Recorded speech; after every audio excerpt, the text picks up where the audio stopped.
د خټو جوړ کلی و چې د کروندو نه ډک و او د دې ځای کې به ښایسته بوی و او شنې او زرغونې منظرې درلودې. د دې کلي نوم سرسبز و چې خلک به د لمر له راختو مخکې راپاڅېدل او تر لمر لوېدو پورې به یې کار کاوه. د دې ځای کورونه ساده و، له خټو جوړ شوي و، پر چتونو یې د واښو پوښونه و او په انګړ کې یو یا دوه د کجرو ونې به ولاړې وې. خو یو کور داسې و چې له نورو بېل و، نه پکې شور او نه پکې ګډوډي. دا کور د سکون نښه وه. په دې کور کې 3 ارواګانې اوسېدلې. احمد و چې د ځمکو مالک او د کور مشر و، د هغه میرمن فاطمه وه چې د کور رونق وه، او د احمد مور امینه وه چې ټولو به ورته امجان ویل.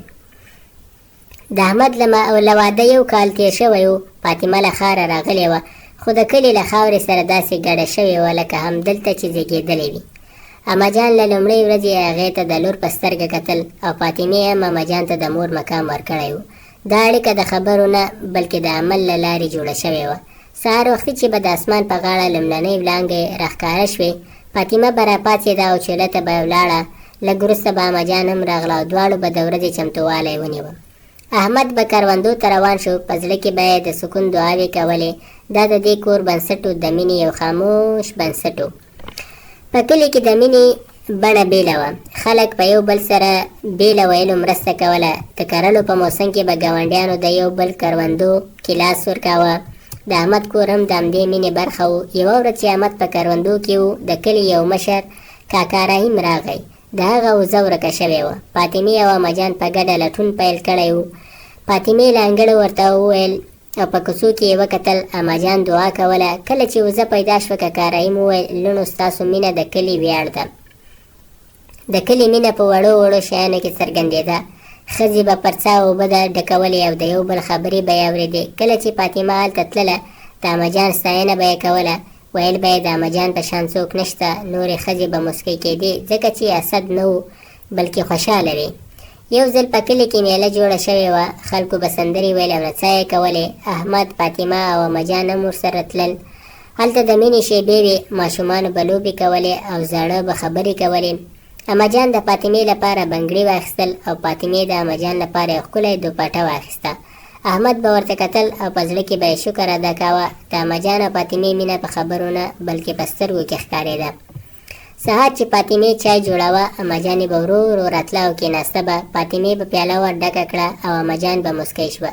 یوه ورځ امجانې ناروغه شوه. فاطمې له کروندو بوټي راوړل او درمل یې جوړ کړل. امجانې وویل لورې ته زما ژوند دی. فاطمې سر ټیټ کړ او سترګې له اوښکو ډکې شوې. ماښام چې احمد کور ته راستنېده، دواړه به خوشحاله وو. امجان به کیسې کولې، فاطمې به خندا. د هغې شېبې وې چې اړیکه یې ټینګه کوله. یو ماښام امجان فاطمه راوبلله او ویل لورې نن به ستا له لاسه ډوډۍ وخورم. فاطمې په خوښۍ سره چمتو کړه. امجان یې کتل چې فاطمه څومره مینه سره اوړه اغږي. دا مینه وه، خاموشه خو ژوره وه. یوه ورځ دواړو پرېکړه وکړه چې په ګډه خواړه پاخه کړي. دا د دوی ورځنی کار و، خو نن ځانګړی و ځکه دوی به د چرګ قورمه جوړوله چې په کلي کې د ځانګړو موقعو لپاره پخېدله. له سهاره چمتوواله پیل شو. فاطمې په انګړ کې د خټو چوله برابره کړه. لومړی لرګي راټول کړل، بیا یې اور بل کړ. لمبې پورته شوې او لوګي اسمان ته وختل. امجان راغله او ویې ویل لورې نن به هغه قورمه پخوو چې احمد ته ډېره خوښه ده.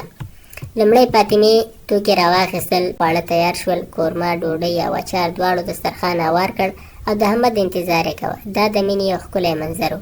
د کلي ژوند اسانه نه و. په کروندو کې سخت کار، په کور کې کار، خو د احمد کور د سکون ځای و. یوه ورځ احمد ناروغ شو. فاطمه او امجان دواړو یې پاملرنه وکړه. فاطمې درمل راوړل او امجان دعاګانې کولې. احمد احساس کاوه چې د دوی مینه هغه ته ځواک ورکوي. یوه ورځ امجان فاطمې ته وویل لورې ستا پرته دا کور نیمګړی دی. فاطمې اوښکې توی کړې او هغې ته یې غېږه ورکړه. احمد دا هر څه ولیدل او زړه یې خوشحاله شو.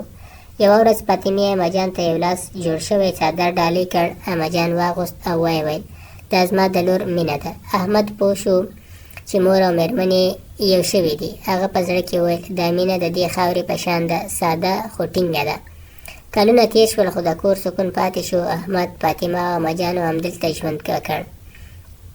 د مینې شیبو دوی سره وتړل. کله چې امجان ډېره بوډۍ شوه، فاطمې یې خدمت کاوه. احمد پوه شو چې دا اړیکه تل پاتې ده. هغه کور چې پکې خواښې مور شي، ناوې لور شي او زوی د دواړو ساتونکی وي، هغه کور جنت ګرځي. مینه شور نه دی بلکې سکون دی. د کلي خاوره موږ ته دا زده کوي چې په چوپتیا کې ځواک دی او په اړیکو کې صبر. دا مینه به تل ژوندۍ وي.